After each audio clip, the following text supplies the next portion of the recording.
Sa pagdinig ng Commission on Appointments noong Miyerkules, kontrobersyal ang naging pahayag ni Senador Dante Marcoleta na tila isinusulong ang pamimigay sa Kalayaan Island Group sa West Philippine Sea dahil niwala raw ito sa economic zone ng Pilipinas. Ano ba talaga ipagpapatayan natin dito?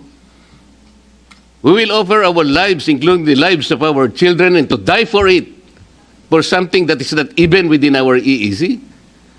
Ang gawin natin po para madali, i-give up natin yung KIG. Layas! Layas! Layas! Hindi ito pinalampas si Senador Panfilo Lacson.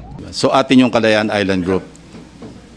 And Pag-asa Island is a barangay of the Kalayaan Island Group Municipality of Palawan, the province of Palawan. This is the only inhabited barangay in the Kalayaan Island Group. And it is ours.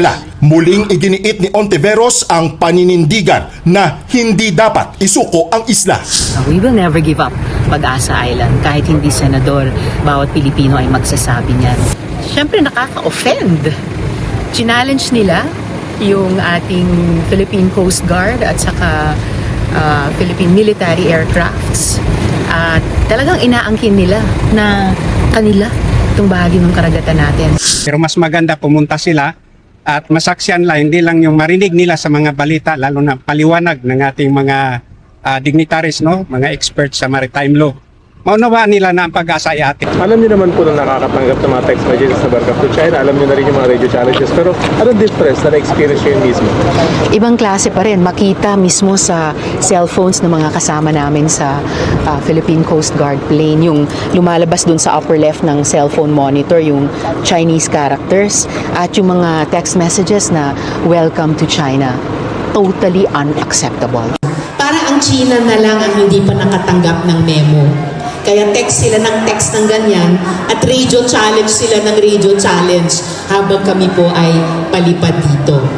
Well, gaya nga ng sinabi ng ating mga unang nagsalita, nandito tayo, atin ito, at gumagana ang isang lipunang Pilipino dito sa Pag-asa Island. Kami po ay nandito para manindigan na ang Kalayaan Island Group kahit kailan ay hindi namin iiwan, kahit kailan ay hindi namin ipamimigay at magsasama-sama tayong tindigan ito para sa susunod na saling lahi ng Pilipino.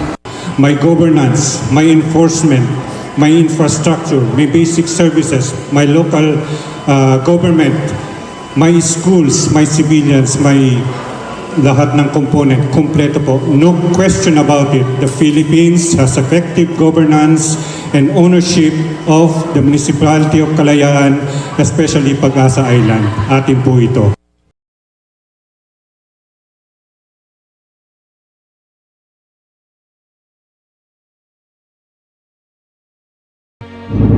Sa BRP Andres Bonifacio PS-17 na nagpapatrol sa West Philippine Sea, denumero ang kilos. Dasal sa pagsikat ng araw at sa takip silim. Iadya mo kami sa kapamakan at ipagtanggol mo kami sa karahasan ng mga kalaban. At sa pagtatapos ng aming paglalakbay, naway kami ay makarating ng ligtas sa aming pamilya at sa mahal sa buhay. Sa lahat ng ito'y inaalay namin sa iyo at sa inang bayan. Amen. Teritoryo namin to, ba't kayo nandito? Ito'y tahanan namin ibibigay. Mga